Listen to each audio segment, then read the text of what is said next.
may be seated.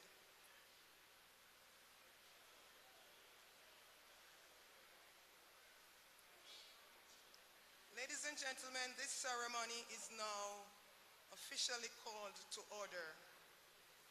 The Most Honorable Andrew Holness, Prime Minister,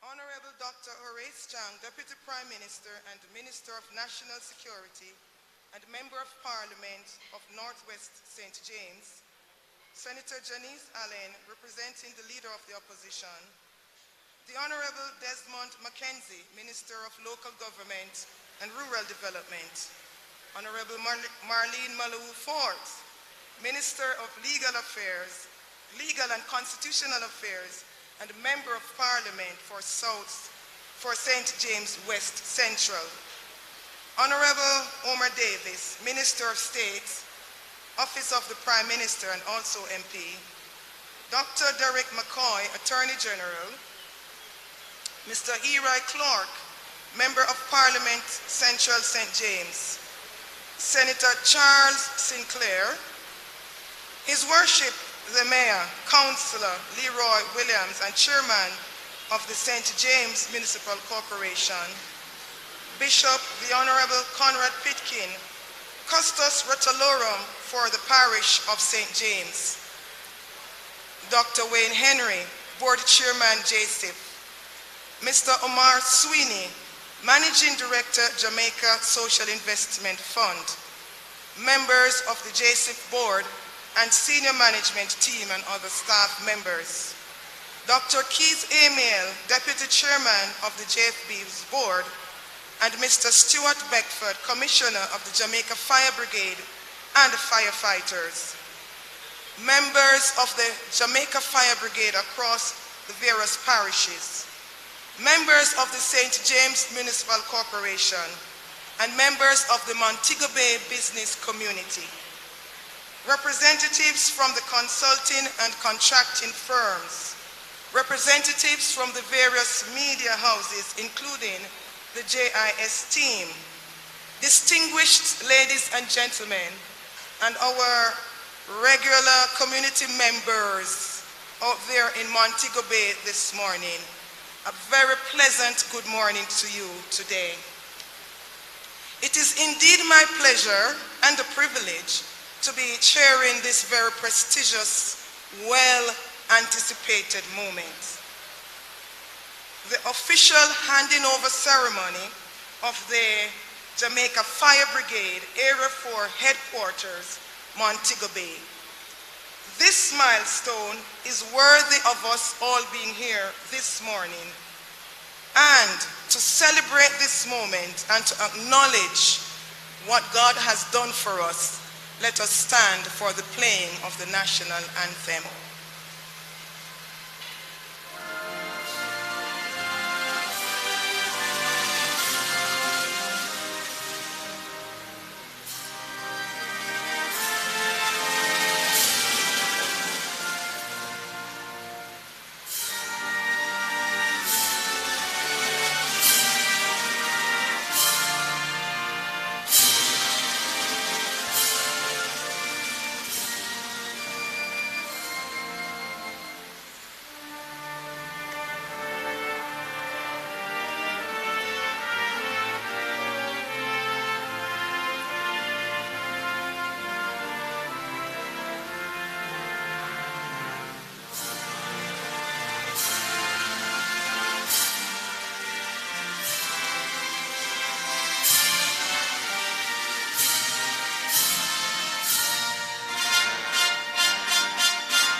Ladies and gentlemen, please remain standing as we invite Bishop, the Honorable Conrad Pitkin, Custos Rotalorum, to open in prayer for us.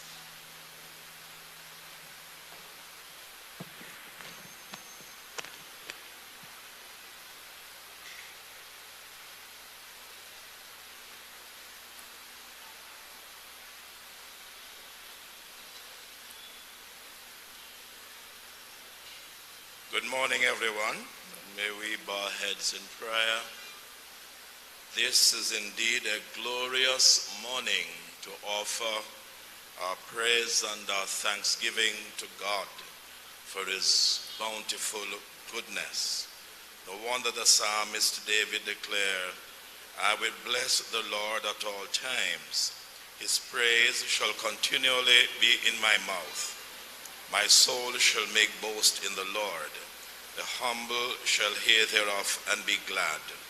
O magnify the Lord with me, and let us exalt his name together. Almighty God, we come before you today to honor you as our Creator and our Provider. We offer our prayers for Andrew, our Prime Minister, for the members of his cabinet. We ask that you grant them wisdom and guidance as they pursue the business and affairs of our nation in this challenging time.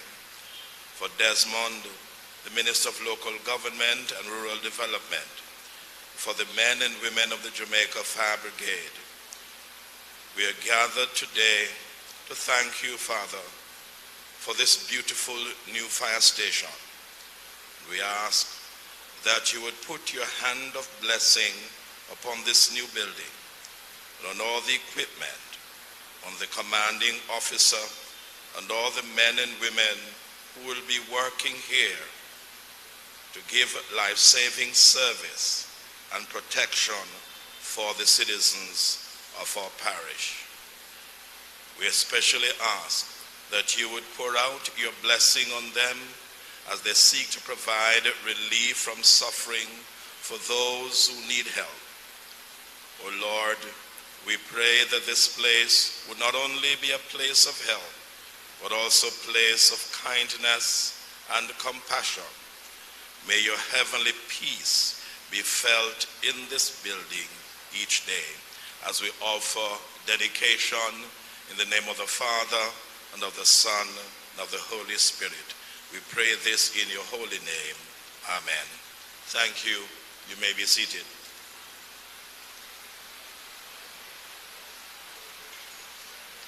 Thank you very much, Bishop. Bless God. At this time, we all need to feel welcome in this beautiful city. And as such, I invite the Mayor, Councillor Leroy Williams, to offer his official welcome to the city of Montego Bay.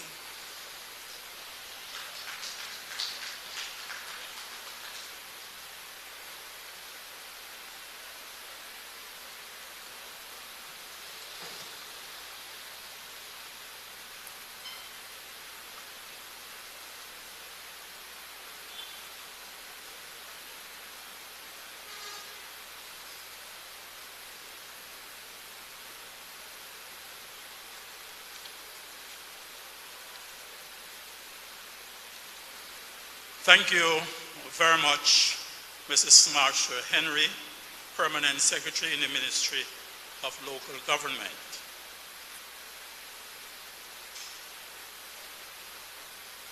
The Most Honorable Andrew Holness, Prime Minister of Jamaica, the Honorable Desmond Mackenzie, Minister of Local Government and Rural Development, the Honorable Dr. Horace Chang, Deputy Prime Minister, Minister of National Security, and MP for Northwest St. James, Honorable Homer Davis, Minister of State in the Office of the Prime Minister West, Honorable Marlene Malahoo Fort, Minister of Legal and Constitutional Affairs and MP for West Central St. James, Honorable Edmund Bartlett, Minister of Tourism and MP for East Central St. James, Mr.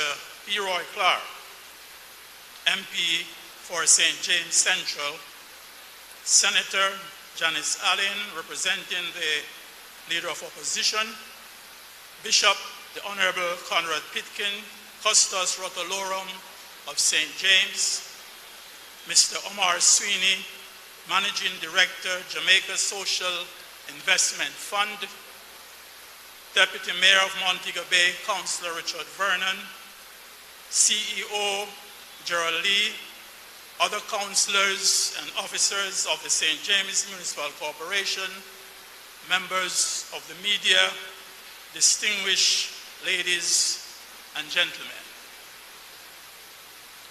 I can recall that in 2008, there was a groundbreaking ceremony for the Montego Bay Fire Station with the then Minister of State, Bobby Montague, who was the Minister of State in the office of the Prime Minister with responsibility for local government. Since then, that project was placed on the back burner. The year 2018 will forever be etched in the memory of citizens of Montego Bay, and more so in the memory of members of the Jamaica Fire Brigade, St. James Division. That was the year in which the dream of rebuilding the Montego Bay Fire Station finally came true, 13 years after the former structure was demolished. As you may recall, the original Fire Brigade building was 50 years old when it was closed and subsequently demolished in 2006 when it was deemed to be structurally unsound. I must express thanks to our hard-working Minister of Local Government and Rural Development, the Honorable Desmond Mackenzie, and Minister of State in the Office of the Prime Minister West, Honorable Homer Davis, who served as mayor in 2018 for their relentless efforts in the reconstruction of this edifice, which I am sure is a source of pride for the men and women of the fire department, as well as the general citizen in the parish and those who traverse our city. The Jamaica Social Investment Fund, JSIF, must be specially recognized for its astute management of this multi-million-dollar project. The building will provide accommodation for up to 140 firefighting personnel and is equipped with 5 engine bays, an emergency vehicle bay, dormitory, and kitchen facilities, and a conference center. It is envisioned that this newly constructed state-of-the-art fire station will improve the response time and the human and equipment capacity of the local fire department. Honorable Prime Minister, this is a great day for the city of Montego Bay.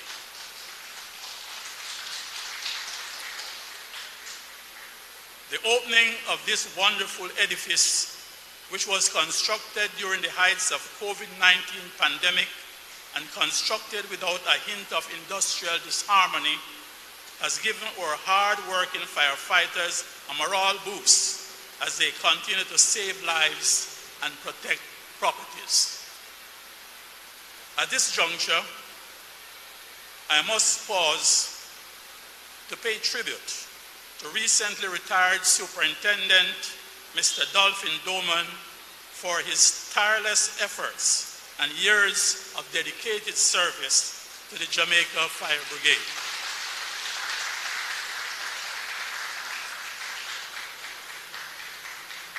Fast forward almost 4 years since the government broke ground in 2018 for the reconstruction of the Montego Bay Fire Station. Today, I can proudly say, mission accomplished, commitment made, commitment delivered. A city's environment is shaped not only by people who have an important influence, but is also shaped by everyone who lives and or works in that environment. And so, with great satisfaction, we all welcome the opening of this fire station, which will now become the epicenter of the Jamaica Fire Brigade activities in St. James. Ladies and gentlemen, This new facility will enhance capacity to save lives and property and is a key element of the government's and the St. James Municipal Corporation's quest to build modern and well-equipped fire stations in order to improve the response time for fire calls and other emergencies. This opening ceremony is a critical step in the process of protecting the assets and the lives of the people of the city of Montego Bay and the parish of St. James by extension. Having a facility such as this one is a necessary step in the community development process. As mayor and chairman of the St. James Municipal Corporation, I stand here proud that we have been able to move forward the process of rebuilding the fire station in Montego Bay. Ladies and gentlemen, our city, your city, Montego Bay, is on the rise again. COVID-19, crime and other challenges are hurdles which we have been navigating with some degree of success. I am very confident that as a people, we will continue to push forward, and soon, very soon, we will be able to fully bounce back from COVID-19, tame the crime monster, and build back stronger. Thank you, ladies and gentlemen, for your patience, and may God bless you all.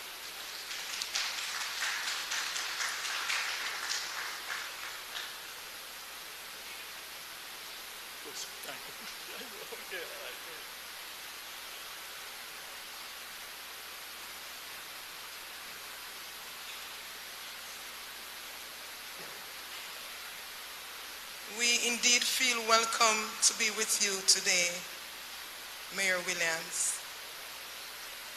At this time,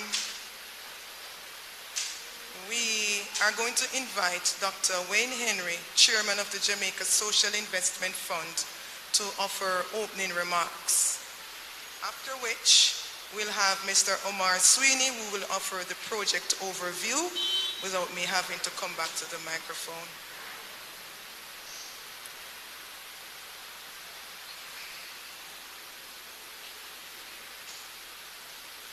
Mrs. Marsha Henry Martin, Permanent Secretary in the Ministry of Local Government and Rural Development and Master of Ceremonies, today's event. The Most Honorable Andrew Holness, Prime Minister of Jamaica.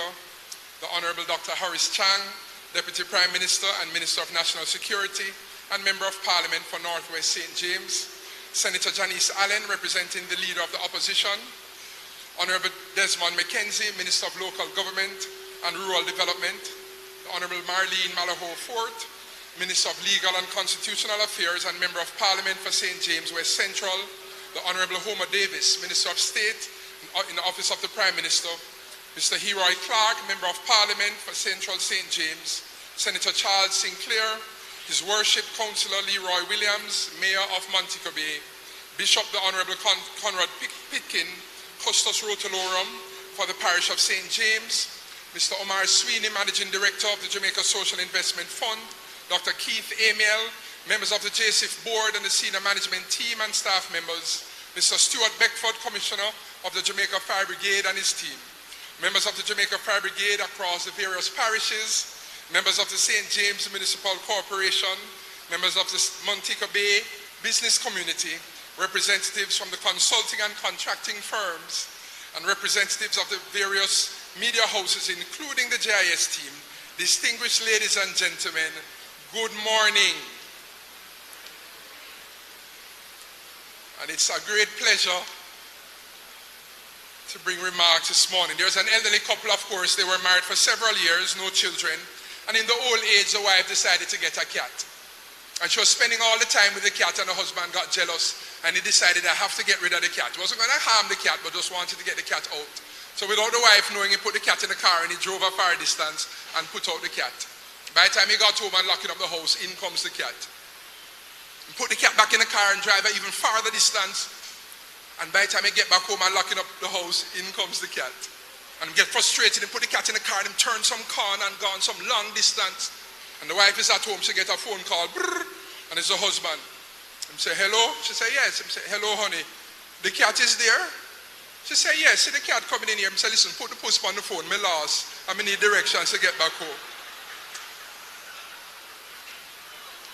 Let me say it's my pleasure to bring greetings at the Jamaica Fire Brigade's Area 4 headquarters in Montego Bay in my capacity as chairman of the Jamaica Social Investment Fund, JSIF.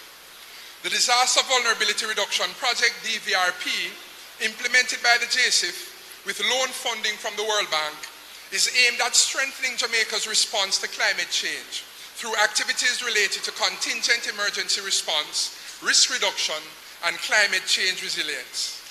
The Rural Agricultural Development Authority, RADA, reports that every year, many areas of Jamaica experience drought conditions.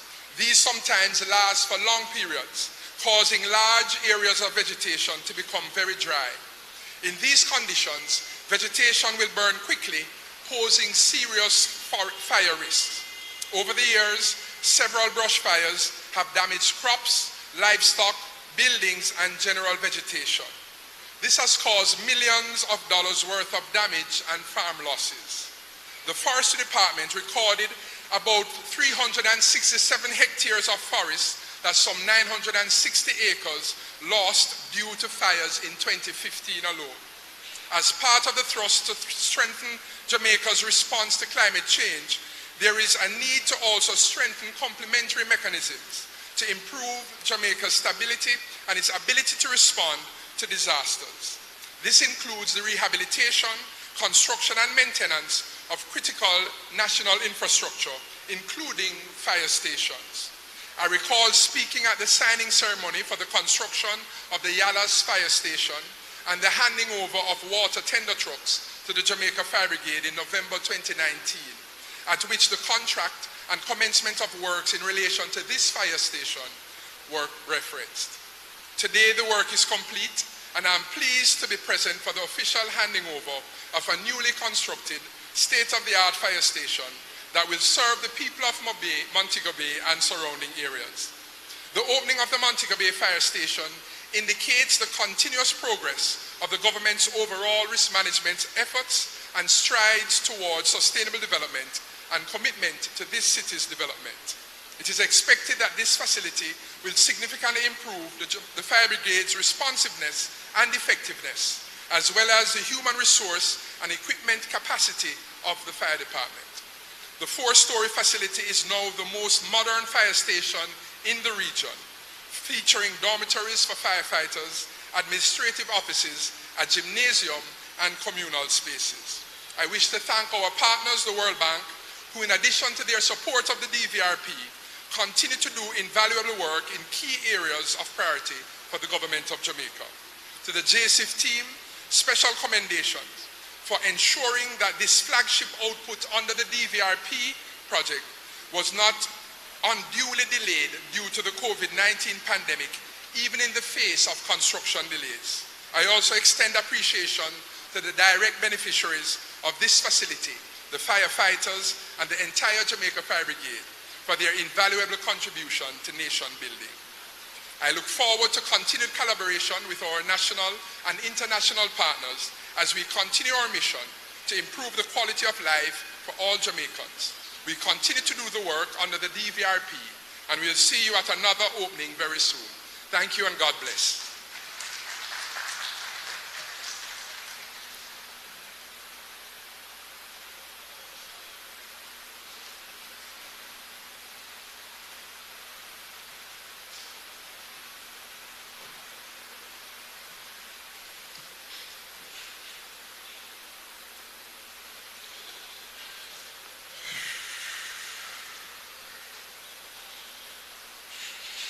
I don't have any fancy jokes like Dr. Henry, but good morning. Mrs. Marsha Henry Martin, Permanent Secretary, Ministry of Local Government and Rural Development, the Most Honorable Andrew Holness, Prime Minister, Honorable Dr. Chang, Deputy Prime Minister and Minister of National Security, to Honorable Marlene Malahoo Fort, Minister of Legal and Constitutional Affairs and the Member of Parliament for St. James West Central, Honorable Homer Davis, Minister of State in the Office of the Prime Minister, to Honorable Heroy Clark, Member of Parliament, Honorable Senator Charles Sinclair,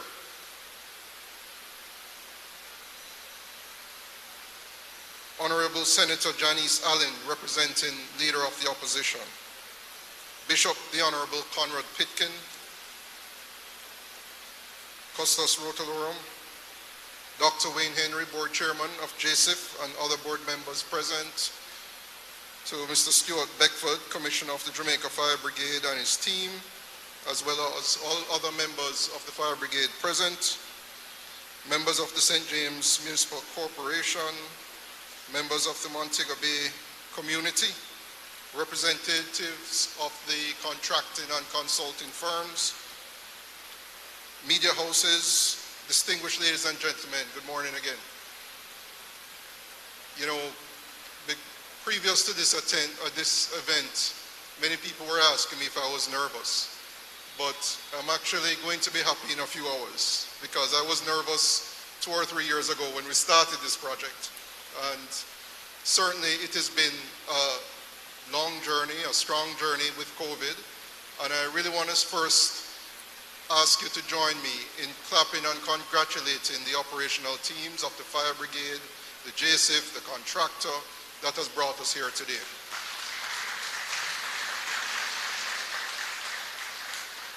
It really is with great pleasure that I'm here today because certainly the government of Jamaica has taken deliberate action to protect our investments and protect the country against natural disaster. It is known that Jamaica suffers from the triple threat: hurricanes, floods, and earthquakes, right? And we are one of the most vulnerable countries in the world. And so today, in line with our mandate of protecting the vulnerable and the poor in Jamaica, this intervention of building the capacity of the Jamaica Fire Brigade is designed to, additional to what Dr. Henry had said about fires caused by drought, it is also designed to ensure that the more than 200,000 residents, business owners, and others that are in the capture area of this fire station can be better protected by having the capacity right here on Barnett Street to respond to disasters of this kind. So, in this regard, the government partnered with the World Bank, and the resources have been defined under the project known as the Disaster Vulnerability Reduction Project. And this station, as was coined before, and we certainly think is state-of-the-art, we also think that it has to be one of the premier fire stations, if not in Jamaica, certainly the Caribbean. The project emphasizes the importance of partnership. And we partnered with the Jamaica Fire Brigade, of course, but the Ministry of Local Government was a significant partner in this project. And I want to take the opportunity to recognize Minister Desmond McKenzie for his steadfast resolve in ensuring that this project and the other fire stations being built in Yallas and Port Maria is going to be done to the highest standard possible. You yourself, Honorable Prime Minister, has toured the facility while the construction was going on and gave your support in ensuring that the project was completed on time, all things considered, and I thank you for your attention and your support in this regard as our portfolio minister.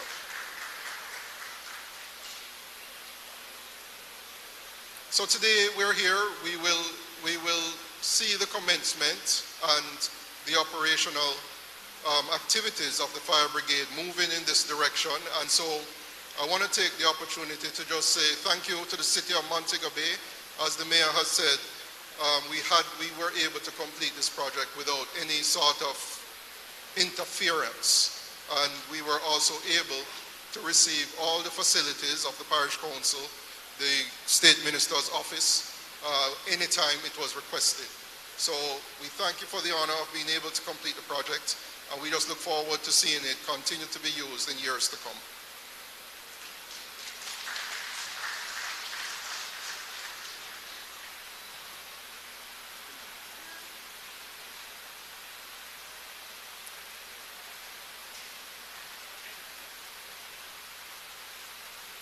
Thank you very much for sanitizing. I do appreciate it.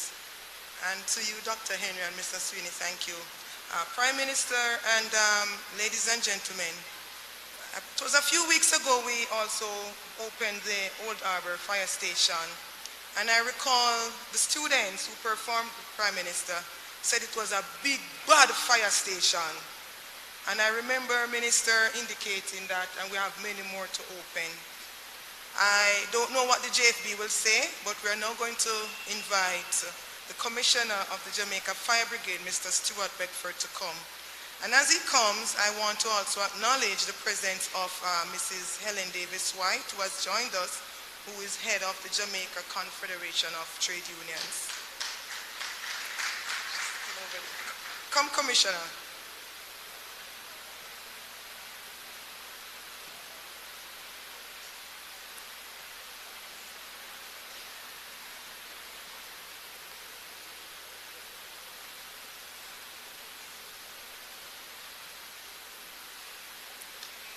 Mrs. Marsha Henry Martin, Permanent Secretary, the Ministry of Local Government and Rural Development, the Most Honorable Andrew Holness, Prime Minister of Jamaica, the Honorable Dr. Horace Chang, Deputy Prime Minister and Minister of National Security and Member of Parliament for North West St. James, Senator Janice Allen, representing the Leader of the Opposition, the Honorable Desmond Mackenzie, Minister of Local Government and Rural Development, the Honorable Marlene Malauw Ford, Minister of Legal and Constitutional Affairs and Member of Parliament for St. James West Central, the Honorable Omar Davis, Minister of State, Office of the Prime Minister, Dr.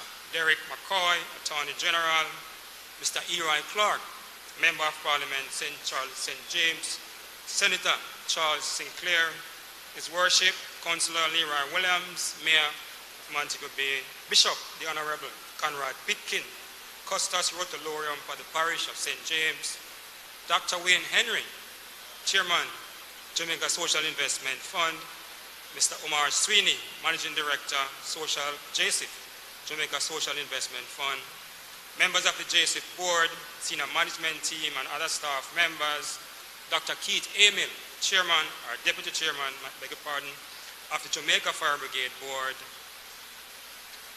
members of the Jamaica Fire Brigade, senior officers, rank and file.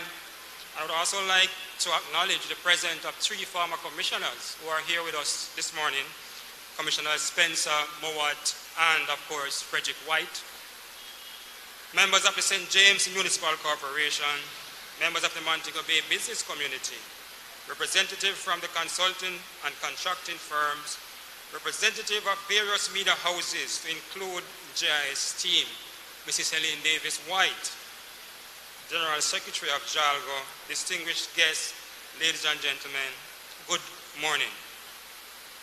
I am indeed pleased to be participating in this ceremony for the official opening of the new Montego Bay Fire Station.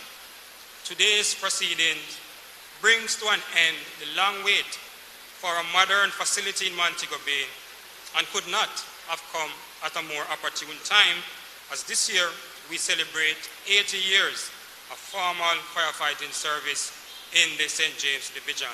This is indeed a significant milestone.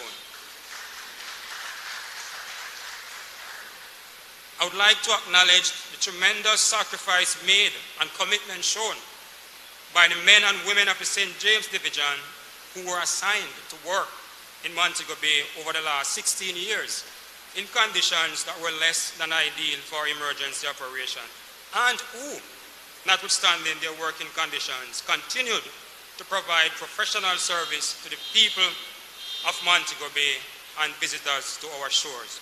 Please give them a round of applause. The opening of this facility, ladies and gentlemen, will no doubt lift the morale of our firefighters, as they will be working in an environment that will facilitate improved service delivery to the people of Montego Bay.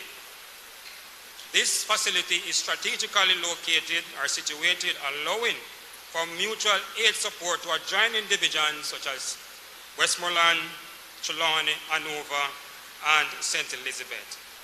Ladies and gentlemen, in keeping with our vision, we will be offering additional added value services from this facility.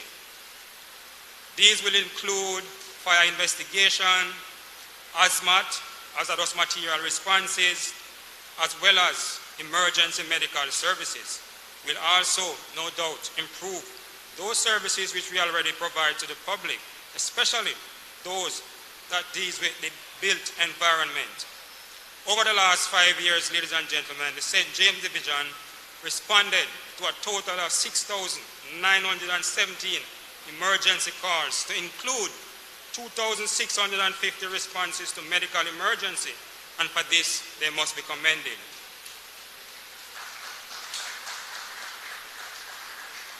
From an operational perspective, we continue to see significant increases in the number of emergency calls for motor vehicle accidents in this division. Last year, we responded to 140 such incidents, up from the 50 we responded to the previous year. This represents a 180% increase over the previous year. This, ladies and gentlemen, is of concern to us. We are here this afternoon, ladies and gentlemen, because of the work of many individuals who work tirelessly behind the scene to make this project a success. And here I would like to acknowledge Dr. Wayne Henry and the team from JCIF for the tremendous support they provided throughout the lifetime of this project. A grateful brigade salutes you. I would also like to thank the Ministry of Local Government and Rural Development, led by the Honorable Desmond McKenzie, for the tremendous support provided during the construction phase of the project.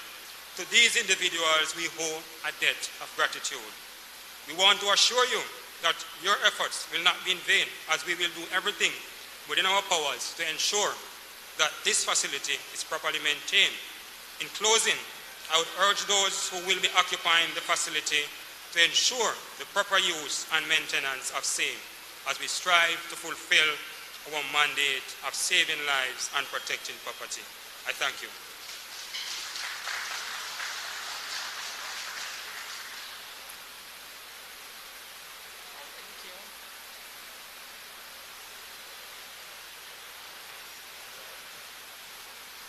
Thank you so much for that charge, Commissioner, being committed to saving lives and property. At this time, we are going to invite the Member of Parliament for St. James Central, Mr. Leroy Clark, to bring his remarks.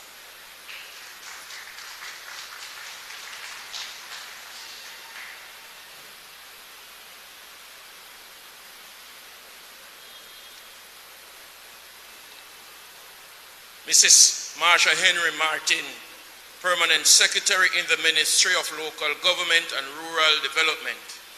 The Most Honorable Andrew Holness, Prime Minister. Honorable Dr. Horace Chang, Deputy Prime Minister and Minister of National Security and Member of Parliament for North West St. James. Senator Janice Allen, representing the Leader of the Opposition. Honorable Desmond McKenzie, Minister of Local Government and Rural Development. Honorable Marlene Malahoo Fort, Minister of Legal and Constitutional Affairs and Member of Parliament for St. James West Central. Honorable Homer Davis, Minister of State in the Office of the Prime Minister. Dr. Derek McCoy, Attorney General and Attorney. Senator Charles Sinclair, His Worship Councillor Leroy Williams, Mayor of Montego Bay. Bishop, the Honorable Conrad Pitkin, Custos Rotororum for the parish of St. James. Other distinguished guests, This morning is a happy morning for the resident of St. James. We have waited long. We have done many things that are necessary to be here. And today we stand tall. We celebrate with you, the fire service, the members of the fire brigade, and others, because we are getting what we truly deserve. I remember back in 2008, then Mayor of Montego Bay, Mayor Charles Sinclair, giving the order that we should destroy what was here as the fire station at the time, because it was beyond what was needed. And so the order was carried out. And we understand that over the years, the fire service has moved from one building to the next, not having a home. Today, we are proud that the men and women of the fire service has a home away from home.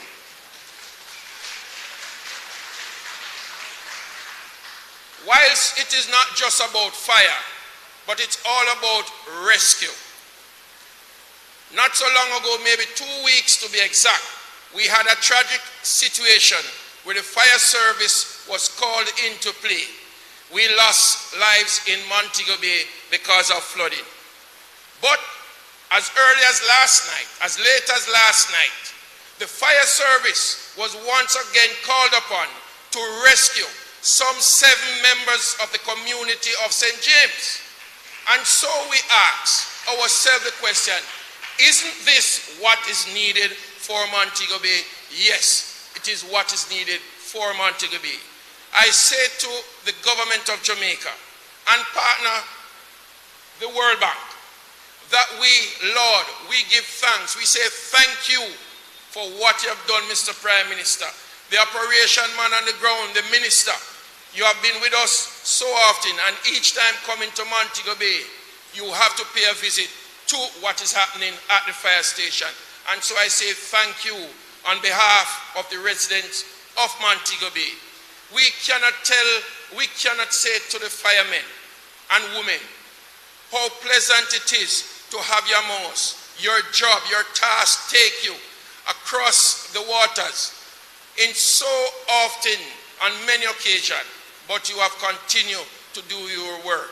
Today we say to you, you have a home that you will be comfortable after going out to carry out your duties, that you can come back to and rest well, getting ready for the next call. On behalf of the resident of the community and the constituency of St. James Central, we have a little token, because the government of Jamaica has made it sure that you have just about everything that is needed. But from the residents, we want to say how appreciative we are to you, the firemen. And it's just a small token, 4 fire blankets that is so needed. And we offer it to you.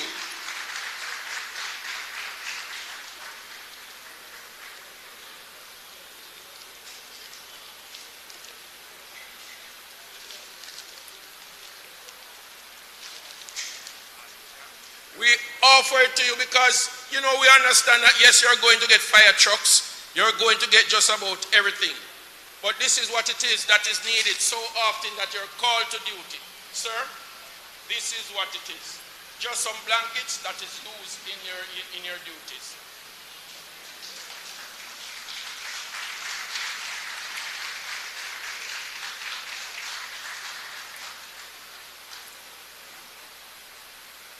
So once again, on behalf of the community of St. James, we say thank you, and we will continue to feel pleased in what has been done to us here in Montego Bay, where this edifice is concerned. Mr. Prime Minister, I say continue to do the work that you are doing, because you are doing what is necessary for the country of Jamaica. Mr. Sweeney from JC, you have been, as was dubbed yesterday at another event, the godfather of St. James, because we were in Salt Spring, where you gave us a very beautiful green space park and to break ground for the rehabilitation of the Salt Spring Primary and Infant School. It is something that is needed, and we accept wholeheartedly on behalf of the resident. Not to outdo Mr. Sweeney, you are in Mount Salem, where the school is being rehabilitated. And so I know Joseph has become our guardian angel, and we thank you, we laud you, and say thanks on behalf of the citizen of St. James to your staff who have worked assiduously with us here. Once again, I say thank you, sir. Thank you, Mr. Prime Minister. To my very good friend and colleague, mentor, Dr. Horace Chang, you have been that force from behind the scenes that make things happen. Sir, I ask that you be with us, and God help you to have health and strength that more can be done for the West St. James. Thank you very much.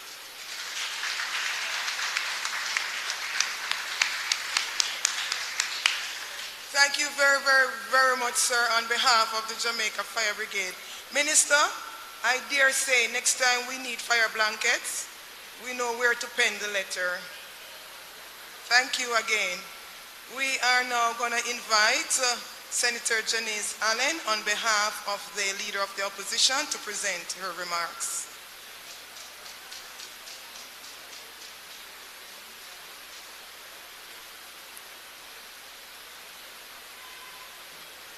Thank you very much, Mrs. Henry Martin, our Master of Ceremonies. I will have an abbreviated, as best I can, list of salutations. The Most Honorable Prime Minister, Andrew Holness, Prime Minister of Jamaica. Dr. Horace Chang, Minister of National Security.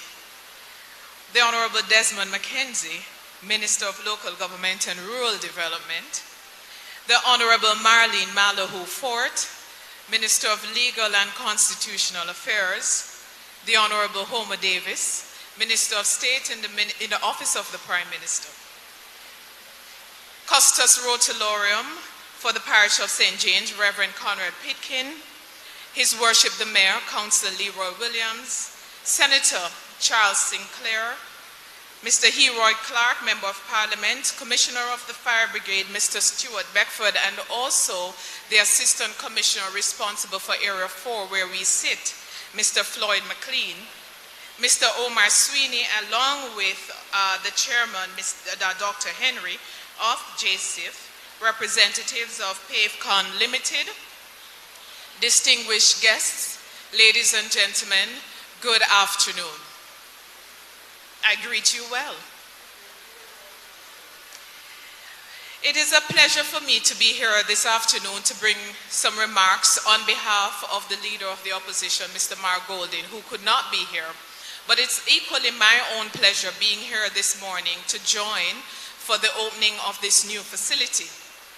But before I begin, just like with Member of Parliament Clark, I wish to start by commending the Fire Brigade and the dedicated team of firefighters and emergency workers who just last night gave selflessly of themselves to rescue 7 members of the community of Portobello who were trapped in the Barney River, which follows on 2 weeks ago a similar rescue effort attempted, and we all know how that ended. We continue to lift our hats to you, and a grateful city thanks you.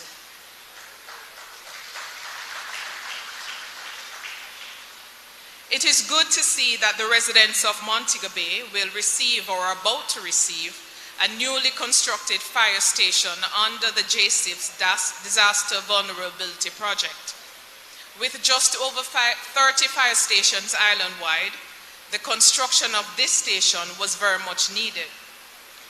With the implementation of this project, it is expected that we will see improvements in response times, which should in turn result in fewer fatalities and injuries. We know last year we saw a 48% increase in the number of persons sustaining injury from fires. But we are pleased that we've also seen an 11% decrease in deaths. So we give thanks to the work of the Fire Brigade. Let me use this opportunity to speak to my new friend, the Minister Mackenzie, that while we welcome the long-awaited fire station, which has its genesis right here at Brick Hill, for those in Montego Bay who would know my reference to Brick Hill, the population explosion that has overtaken Montego Bay demands additional fire stations. So as we welcome this one, I believe and I would hope that plans are afoot to contemplate the addition of more to support the expanding population and the geographic boundaries of the greater Montego Bay area, which include places like Cambridge or Maroon Town. The concern today that the congestion that plagues the city, the work of the emergency services is severely hampered, and this shows the urgent need to find immediate solutions to the traffic and traffic management issues for vehicular and pedestrian. Montego Bay is almost a virtual carnival of chaos, bursting at the seams and really needing to breathe. So, Mr. Mayor, it is my hope that your traffic committee may want to consider and review the possibility of some reconfiguration of some of the streets in Montego Bay to allow for the emergency movement or the better movement of emergency vehicles. This very intersection that we are at now is almost at a standstill most hours of the day, as the entire area operates as an expanded transport center. So I believe the time has come for Montego Bay to consider and to be gifted with a multimodal transport center, the likes of ferry or rail, to offer more efficient movement of the thousands who come into and through the city on a daily basis. As Montego Bay and surrounding communities expand, the need for focused and planned urban development and cohesive work between the planning agencies become more urgent. And with 4 ministers of government calling Montego Bay or St. James home, I'm sure their influence will carry much weight. The reality is that the work of the dedicated women and men of the fire services is dependent on an organized and planned and well-planned and managed city. So if Montego Bay is to live up to the 2030 vision, the plans for further expansion of the city must become priority of local government authorities. This includes roads, traffic management, drainage, garbage collection, hospitals, and all other social services to be better coordinated and at the high standards that Minister Mackenzie has come to demand and expect. I am hoping that with the reopening of this fire station, the Minister and his technical teams have taken into consideration the acquisition of fire units that will handle not only high-rise buildings, but also those equipped to respond to fires at sea. This demands an additional fire boat with pumping capacity befitting a city like Montego Bay that can also respond to nearby towns like Falmouth and Lucy. A concern which has been expressed for many years by tourism interests, business sector, and civil society.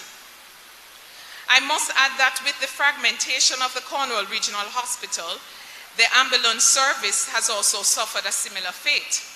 It is my hope that the fire services will add additional ambulances to its EMT service in Montego Bay to bolster the dismal emergency response times that now exist. If we are to properly serve the more than or nearly 400,000 citizens in and around Montego Bay and the various communities, we have to have more than 2 ambulances resident at the hospital.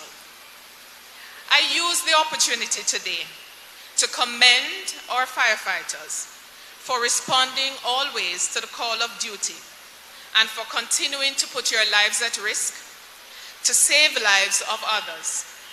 I know and I suspect that it is indeed a difficult task, not having at all times the proper equipment and infrastructure to carry out your duties. I am therefore grateful to the Jamaica Social Investment Fund who worked to make this project a reality. I implore the government to make the necessary resources available always to firefighters across Jamaica so that they can adequately respond to emergencies and cause for very little injuries and fatalities. As a Montegonian, I am happy that Montego Bay will finally receive this new facility. It is my hope that we will see far more for the citizens of Montego Bay as we work towards a more modern city through the development and bolstering of essential services. I thank you.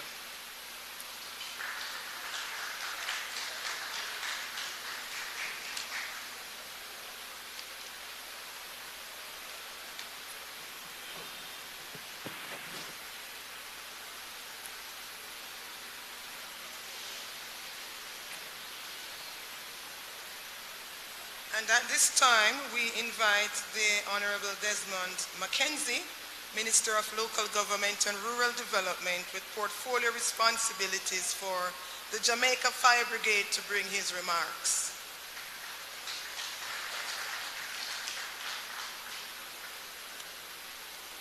Thank you, Mrs. Henry Martin, Permanent Secretary in the Ministry of Local Government.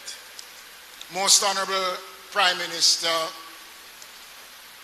colleague, members of Parliament and Cabinet Ministers, Senators, His Worship the Mayor, Custos, Councillors, distinguished ladies and gentlemen, members of the Board of the Jamaica Fire Brigade. It is an honor this afternoon to be here as Minister with responsibility for the Jamaica Fire Brigade to open this new facility. The comments of Senator Allen is worthy of some comments. And I want to make the point that since 2016, the administration of Prime Minister Andrew Holness have invested in the Jamaica Fire Brigade more resources than any other administration has done since independence. For the first time, all fire stations in Jamaica, over 35 fire stations, have more than one working fire units in all facilities across the island. In the areas where particular kind of firefighting technology is required, all those stations, St. James, Otrius, and Kingston, where high-rise buildings are located, this administration have ensured that the men and women have the requisite tools to respond at the given time. We have provided, Prime Minister, ladies and gentlemen, personal fighting gear, bunker gears. Never in the history of the Jamaica Fire Brigade have they had so many bunker gears at their disposal since 2016. And I am saying so with a certain level of passion, because the last fire station that was built in Jamaica was built when we were to host World Cup cricket in 2007. Since 2016, the Andrew Holness-led administration have not only talked about building. Here in Montego Bay, we spent some $15 million building a brand new facility equipped with fireboats to fight fire at sea in the town of Montego Bay. 3 weeks ago, after some 11 years of operating in conditions that were not conducive for the men and women of the Jamaica Fire Brigade, I had the pleasure of opening a brand new facility in Old Harbour at a cost of some 60 million Jamaican dollars, done under the administration of Prime Minister Andrew Holness. Since 1943, the York Park Fire Station in Kingston, which is situated in my constituency, was built and was opened around 1950. This facility that we are opening today was built at a cost of some 600 million Jamaican dollars under the Andrew Holness-led administration.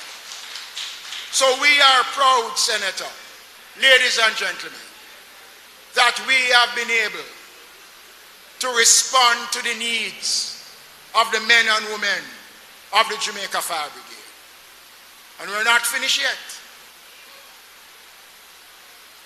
We are going to be breaking grounds in another 3 weeks for the construction of a brand new facility in Ulster Spring in Trelawney. Balaclava in St. Elizabeth will be our next location. And we will be opening shortly, not one, but 2 brand new facilities in Port Maria, in St. Mary, and in Yallas, in St. Thomas.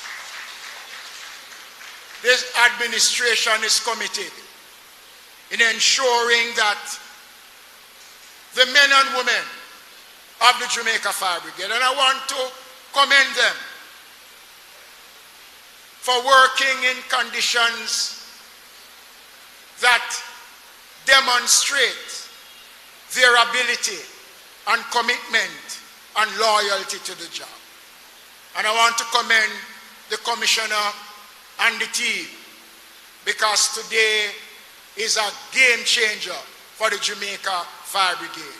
It has been said that this is the most modern facility that has been constructed in the Caribbean, and we are proud that in a short space of 6 years of the life of this administration, we have been able to deliver on a promise, on a commitment that was made when we came in office to improve the conditions for the Jamaica Fire Brigade. Ladies and gentlemen, the Jamaica Social Investment Fund has been working closely with the Ministry of Local Government. I want to thank Dr. Henry, Mr. Sweeney, and the team for the efforts. We have achieved a lot in 6 years, and we are expecting to achieve a lot more. I want to encourage the citizens of Montego Bay to support this investment, because it is an investment that will benefit not just Montego Bay, it will benefit the surrounding parishes. And I want to give the people of St. James the assurance that we will not be closing any of the other stations because of this. We are going to be moving to upgrade those stations around Montego Bay.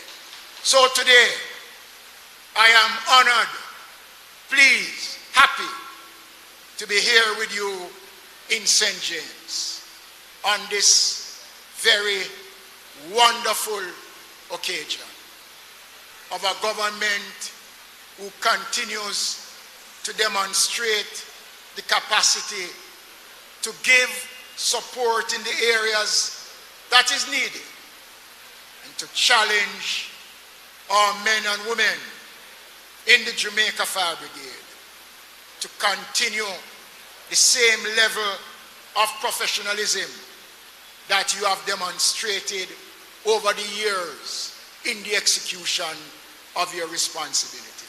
You have made us proud, and as your minister, you have my full backing 100%. God bless you all, and thank you for a job well done.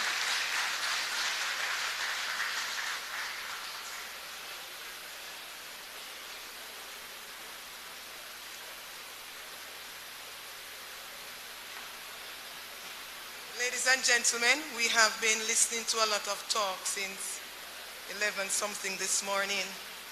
It's about time we hear a little different. And so we're going to invite firefighter Kirk Sterling, saxophonist, to present us an item, after which, oh, it's two items, one? Oh, it's a combination. As we prepare for our keynote address, you may come.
Ladies and gentlemen, we're at the moment where we'll have our very important keynote address to be delivered by our most honorable Andrew Holness, Prime Minister of Jamaica. Sir.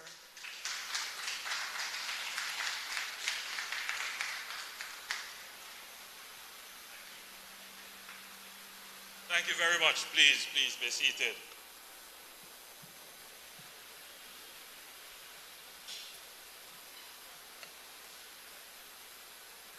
was at an event last night, and I made the point that one of the most rewarding things in government is to be present, breaking ground, launching, or opening. Yes, it shows that you are a working prime minister.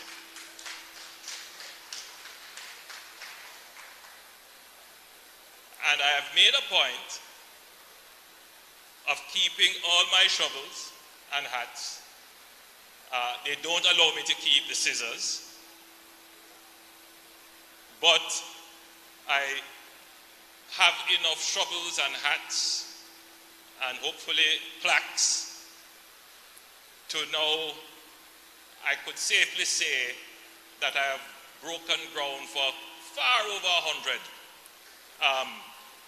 buildings and, and in terms of openings, I'm certain that I've gone over 100 openings and launches and so forth.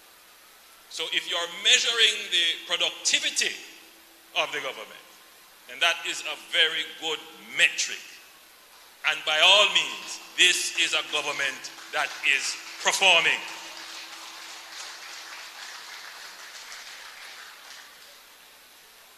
I don't really like the announcements.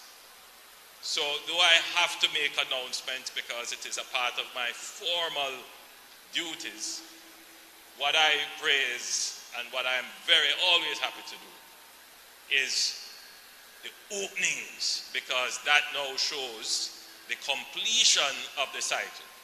So yes, I will do the groundbreakings and I will make the pronouncements and the launches, but what really shows the achievement, it is the cutting of the ribbon and the opening ceremony. Now, ceremony is an important part of Jamaican culture. In fact, it is an important part of our political practice that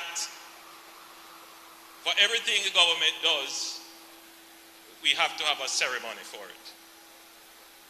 And it is important. It gives you a platform to brag, and to make your political points. So prepare yourself, Janice.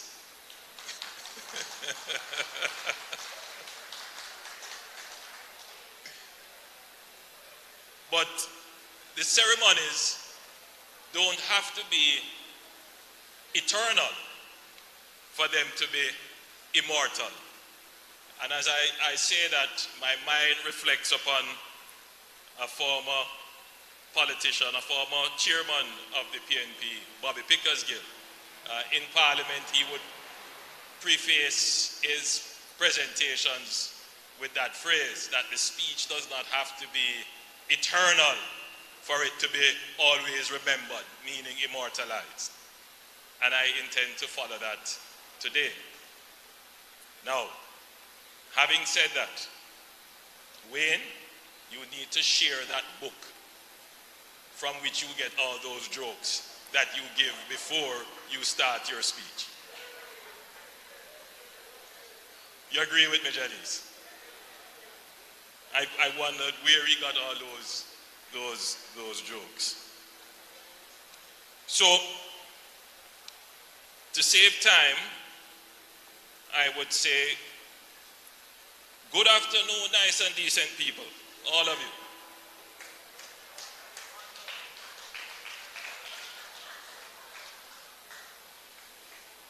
Give Mark my regards. I'm extremely pleased to be here today for this historic handing over of the Montego Bay Fire Station, to be called, I'm told, the Area 4 Regional Headquarters.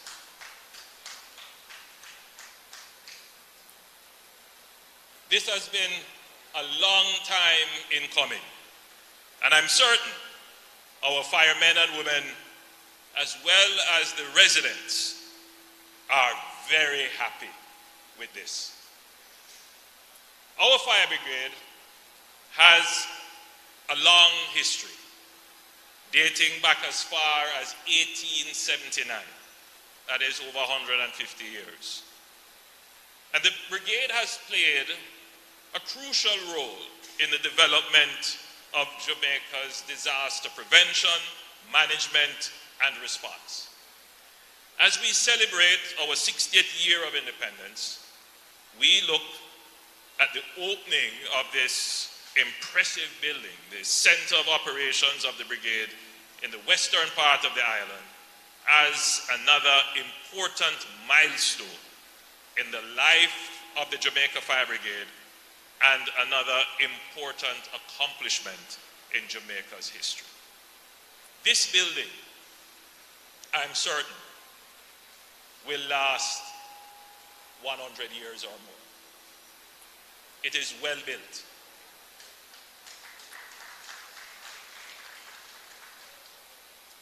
It is properly designed. But I will say this to you.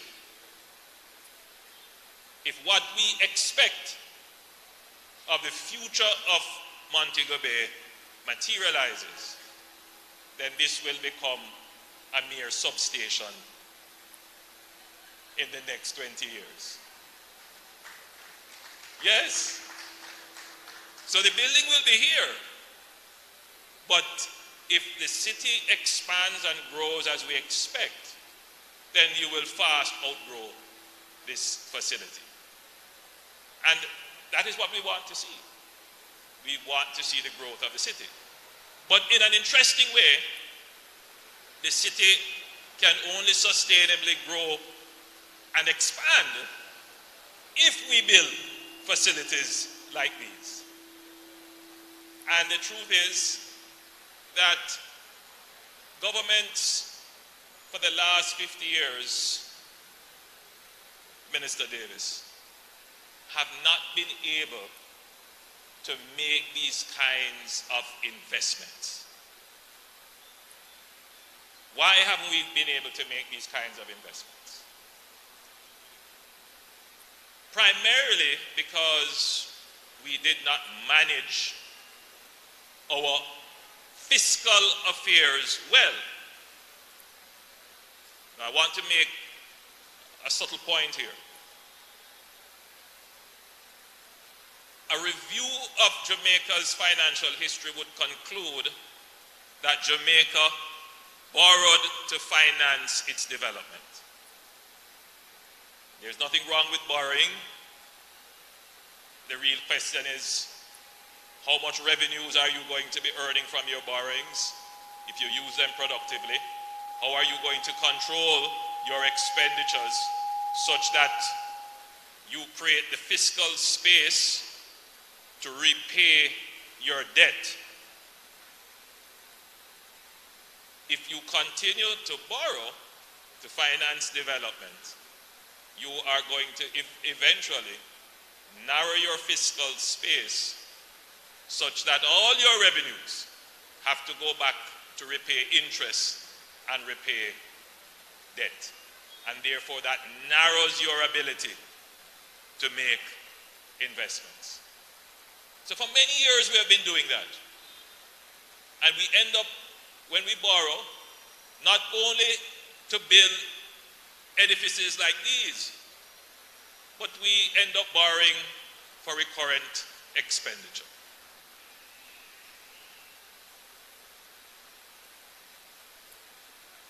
So we end up in a position where we are disinvesting in our economy, disinvesting in our infrastructure.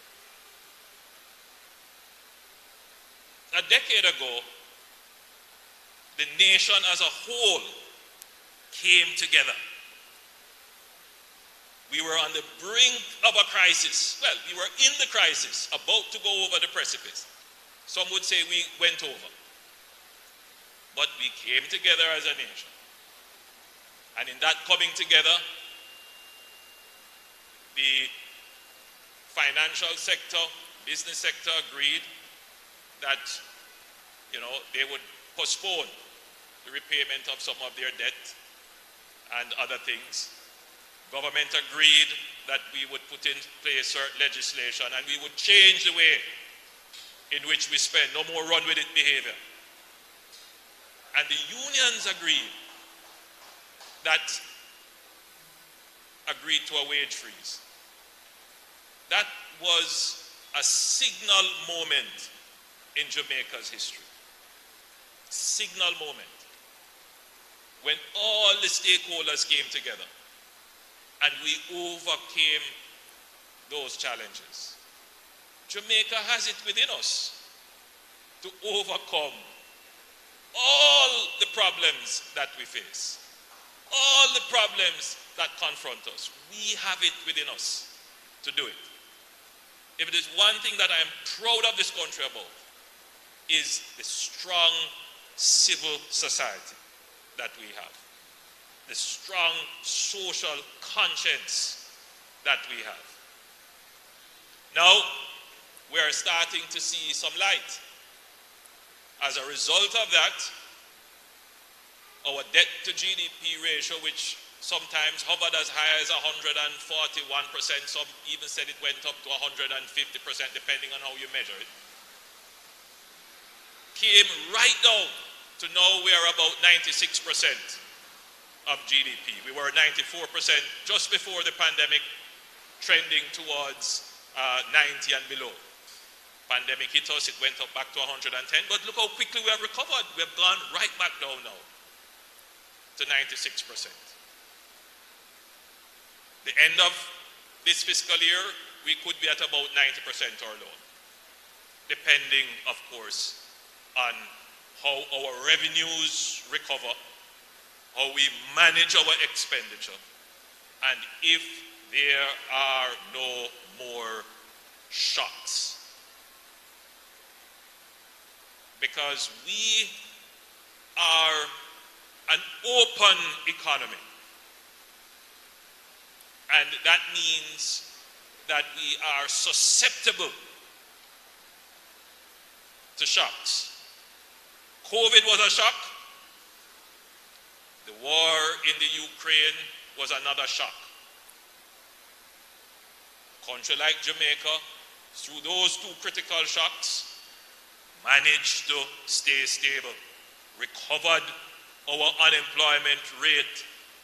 We are now down to the lowest ever in our history at about, 6.7% thereabout, 6.2%. Lowest in our history. Growth is starting to return. Visitors are starting to come back. Our children are going back to school. Those shocks were not of our making. We must not make shocks for ourselves. I want to repeat that. We must not bring crisis onto ourselves. Because the posture of the government is not an antagonistic one.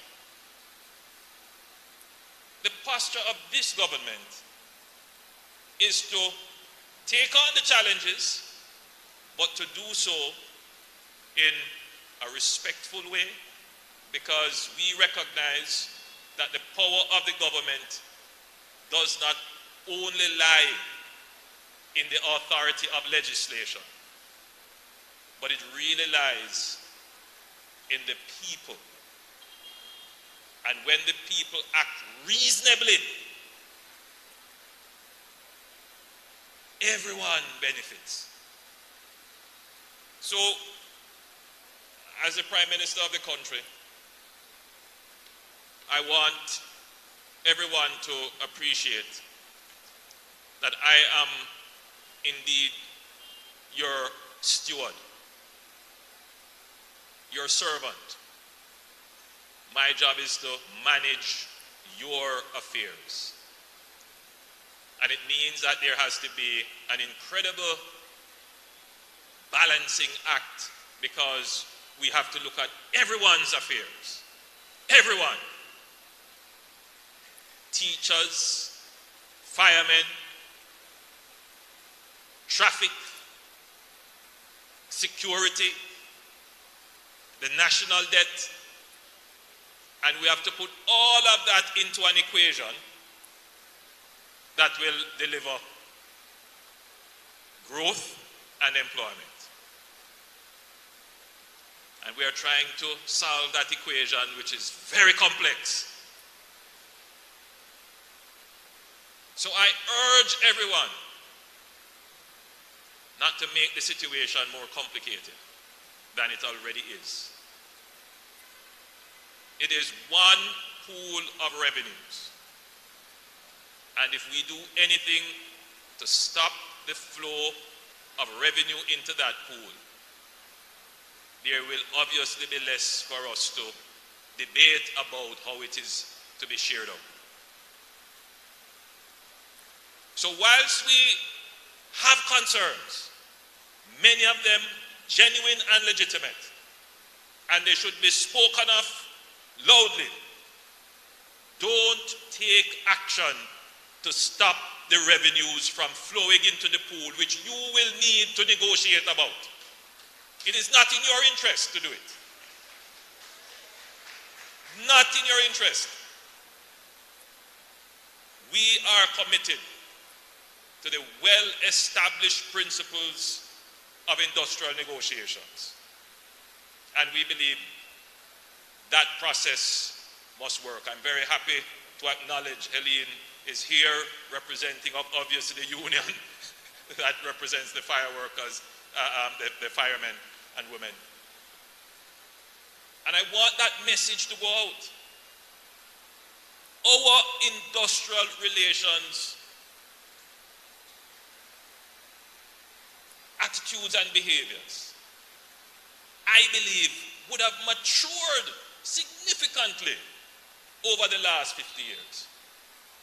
And I think that we can find ways, if necessary, to express your disgruntlement, your upset, your concerns for the government to hear without depriving our children from the education which they have been deprived for the last 2 years.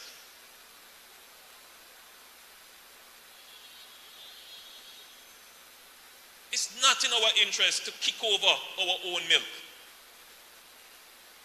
Again, I therefore use this platform. We acknowledge and understand there is agitation, but act with reason. Let us protect the revenues coming in so that there is actually something to negotiate over.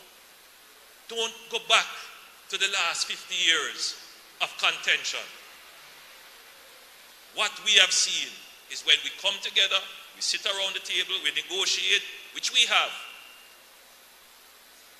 it is better for everyone. So I'm not speaking to any specific group or any specific issues. I'm making the general comment, which I hope will be understood and taken in the context within which I meant it to be communicated. So let me go back now to my script. The previous fire station, and I see Helene laughing. I hope you got the message, Helene.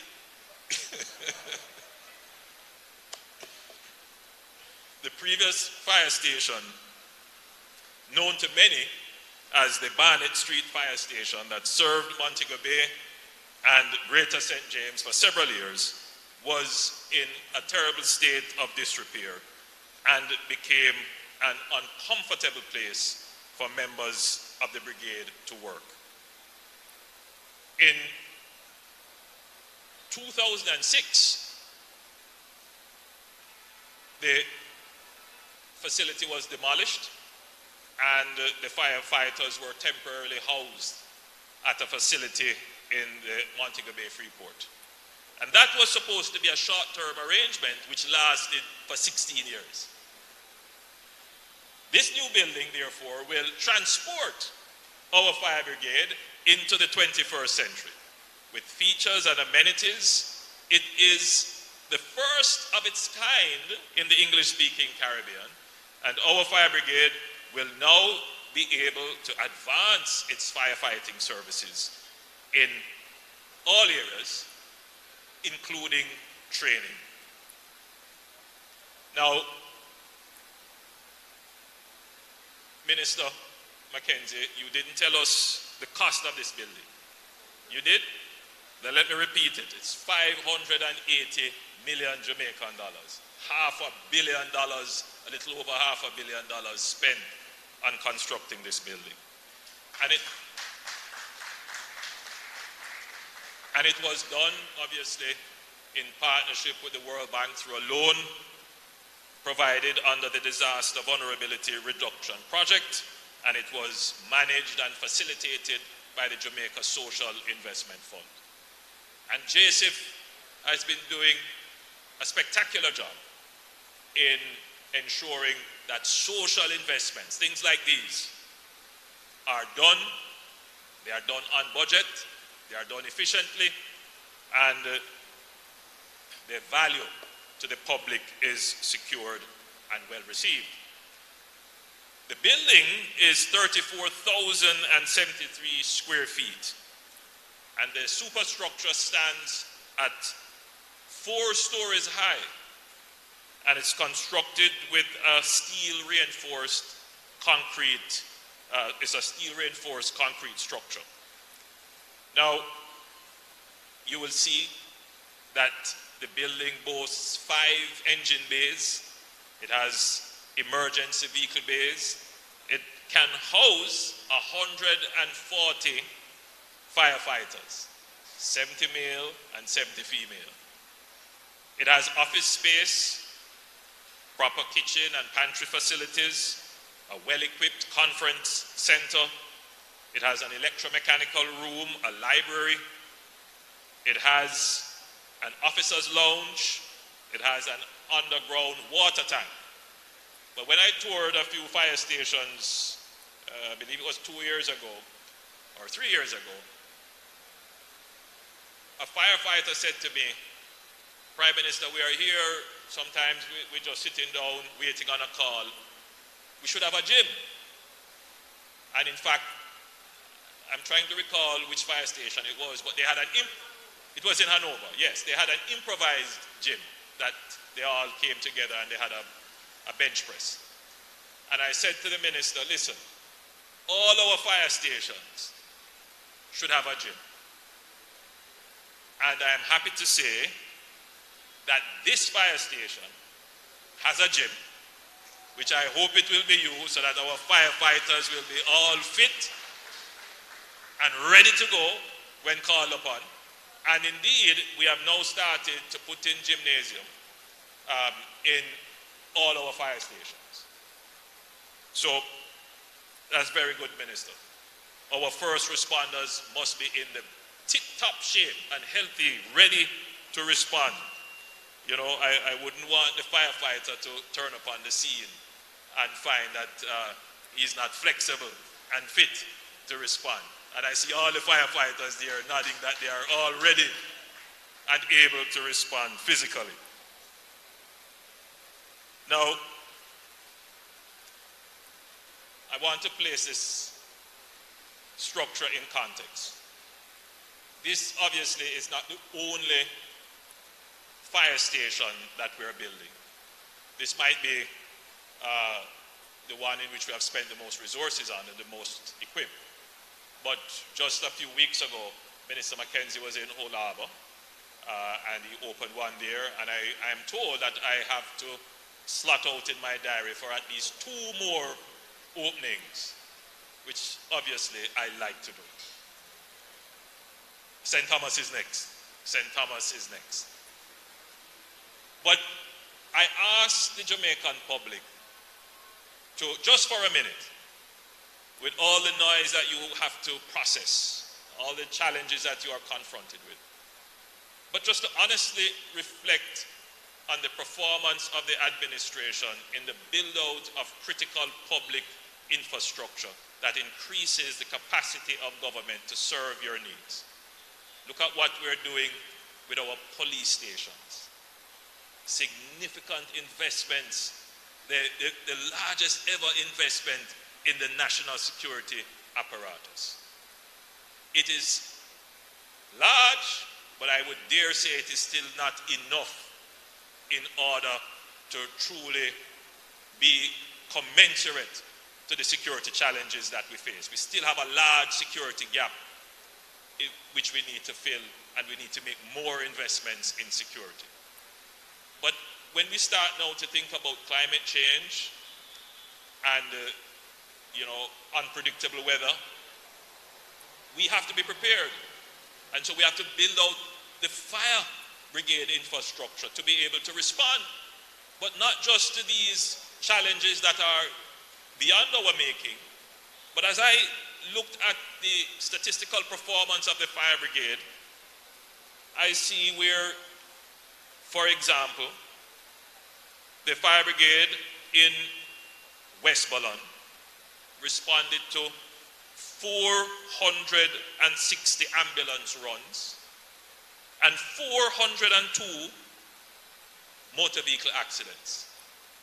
And I picked out West Bolon because the next highest parish would be Hanover with 185 ambulance runs and 65 accidents.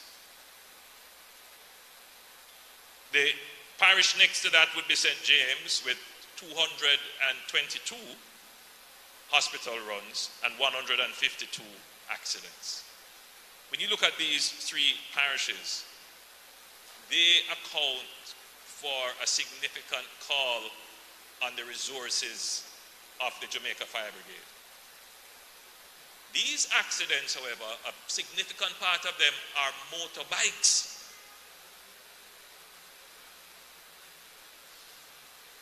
The infrastructure for emergency response needs critical investment because our citizens, again, by virtue of their own actions, are creating shocks to our systems. And that's just the reality. If you ride without an helmet, that's a careless act that imposes on all Jamaicans a cost in taxpayers' money for us to have to make these kinds of investments to be able to send an ambulance to pick you up, to carry you to the hospital, for the doctor's time to treat you. All because of your own irresponsible behavior of not wearing a helmet. But everyone else pays for it. So I make the point that we can't have people in accidents and we don't have the facility. So we have to make the investment to respond. But at the same time, citizens must be responsible and reasonable in how they act towards their own society. So we're also making some investments in our roads. And I could not come to Montego Bay and not acknowledge the gridlock that exists here. People tell me that, especially when it rains, it's as if it's a parking lot. Traffic just cannot move. Again, this is a consequence of the growth of Montego Bay outstripping the infrastructure. When the fathers and founders of the city were planning and putting the city together, it may not have been the vision at the time that Montego Bay would expand and grow so rapidly. And like a typical English design town, narrow streets, narrow walkways, but that cannot be the future of Montego Bay. What exists, we will obviously have to figure out a way to make it work efficiently, but that has a real bound to it. There's not much you're going to be able to do. We really have to look at expanding the city and expanding how we provide mass transport for the city. So the government has already made the provision, and it is already underway for the perimeter road. It is now at the stage where they are doing the negotiations for the various bonds to put in place for the contracts to be operable.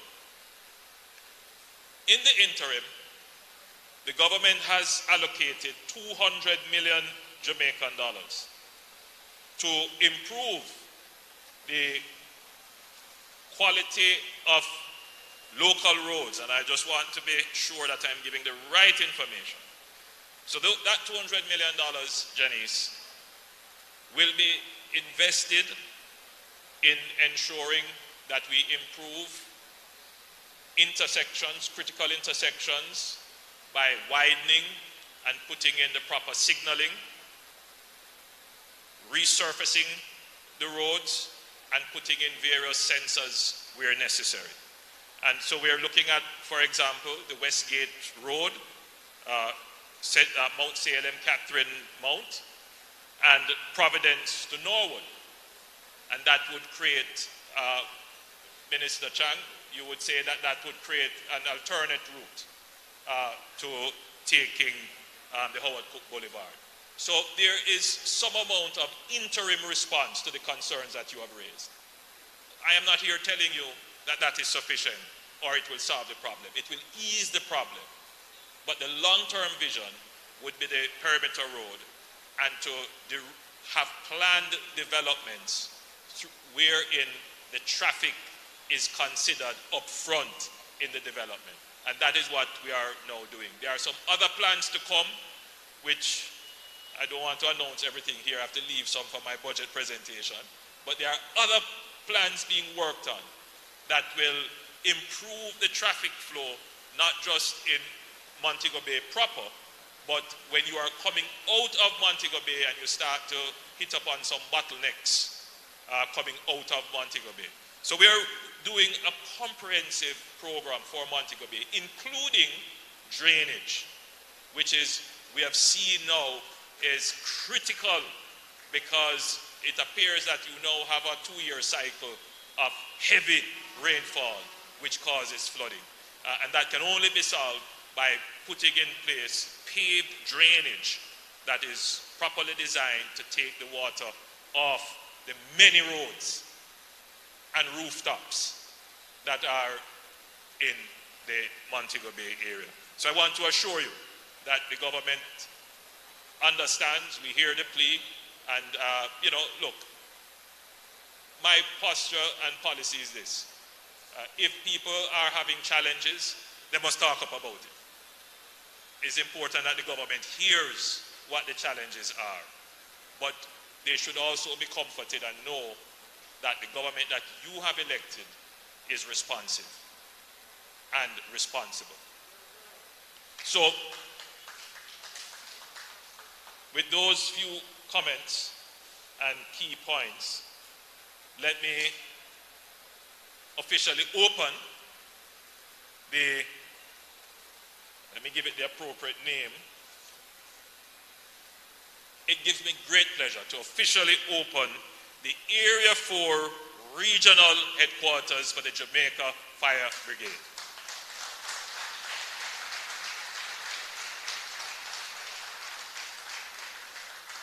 Let me thank the Jamaica Social Investment Fund, our development partners, the World Bank, the contractors and the designers, and all in the ministry who worked on this. And let me thank the Jamaica Fire Brigade, the men and women who have labored long and hard under less than adequate conditions. May this serve you well, and in turn, may you serve the public of Jamaica well. God bless you, and thank you.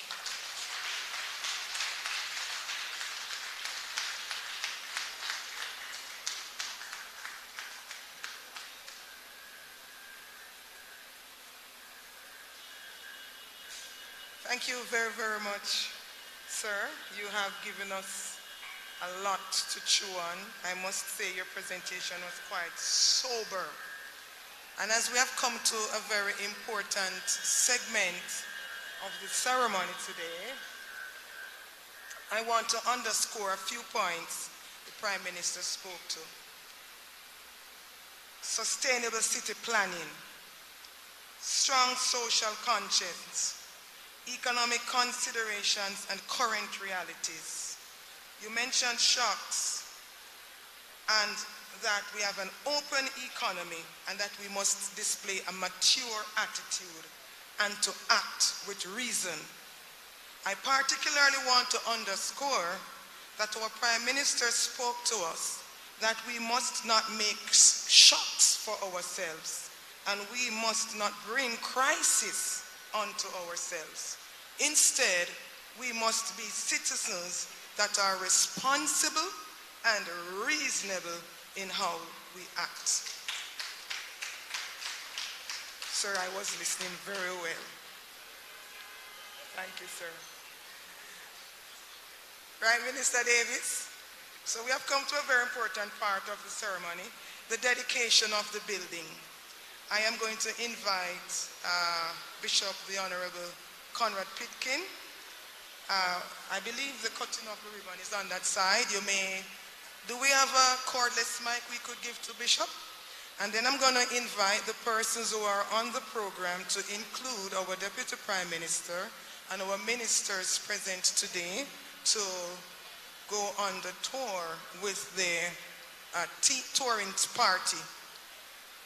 At that point, the persons who will remain here will be entertained by Maki Conchos. I did it properly, right? Yes.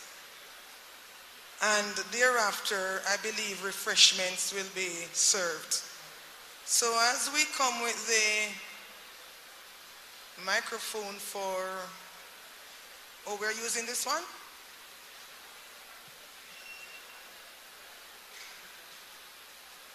Maybe I need some assistance here.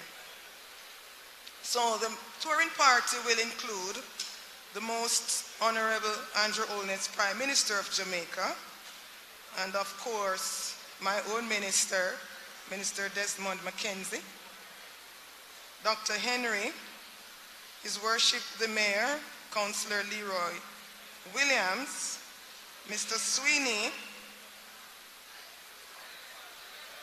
MP Heroy Clark, and Senator Janice Allen. And you will be accompanied by the Deputy Prime Minister and the Minister of Legal and Constitutional Affairs, as well as Minister of State, the Honorable Homer Davis, my good friend. And we invite the JFB representative to also be present. We ask the remaining members of the audience to remain seated. And you will be entertained by Sir Maki Conchos. Bishop.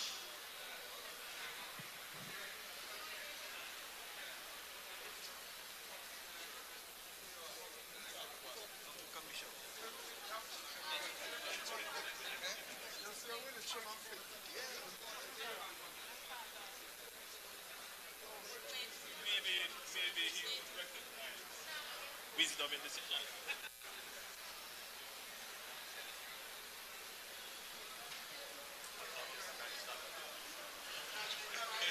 Ladies and gentlemen, may I invite you to pause with me for the dedication. Our gracious Father, once again we offer our praise and our thanksgiving for this glorious day and in this historical occasion for the city of Montego Bay, for St. James and Western Jamaica. We dedicate the facilities, the building, the offices, the conference room, the gymnasium, and other facilities under this covering. We pray your guardian angels be over this building and this property. We pray for the continued protection of the men and women, both administrative and firefighters that will be here. We dedicate it to your glory, to your honor, and for the people of St. James. In the name of the Father, and of the Son, and of the Holy Spirit. Amen.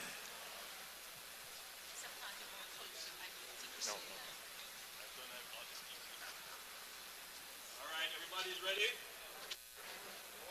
want to capture the moment that I cut or the moment that the bow falls? Which one? Which one you want? Cutting? All right, after 1 million. 1 million.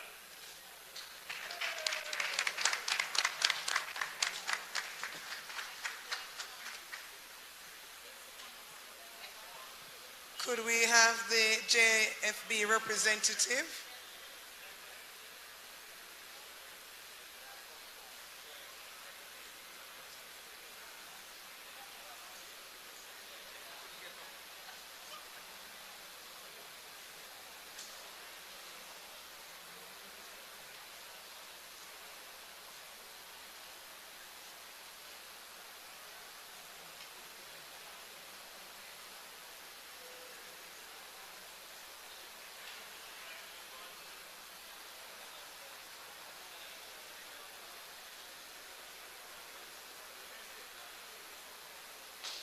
Commissioner, who will be assisting them? Who will be assisting them? Okay. In the meantime, the remaining audience will be here to be entertained by Sir Mackie Conscious. Yep. Come on, bandits. Ready for the world? What a beautiful place. Mr. Engineer.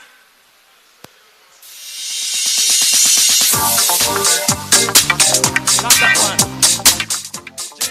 TV track. TV track, please.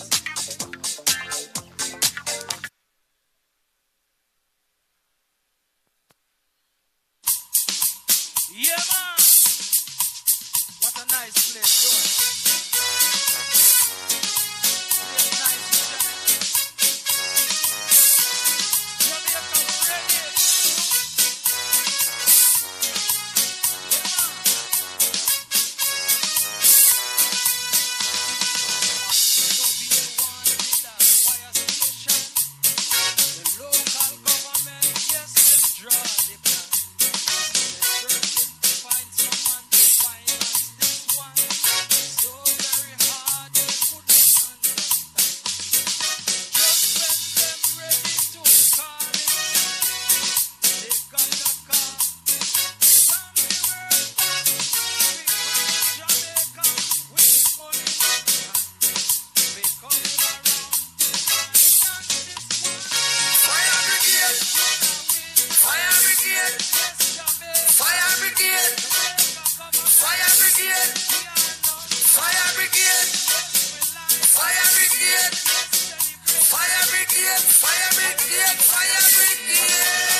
Them say me can't leave. I said, go, play me a song name, You Can't Be a King.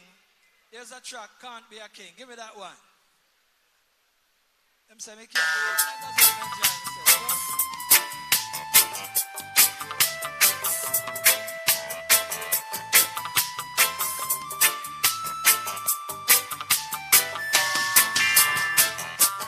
Good friends are hard to find. They lack a piece of holiness and wine. In front, everything is fine. Yet they destroy you from behind. Some men that call themselves I said they're going around the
strong.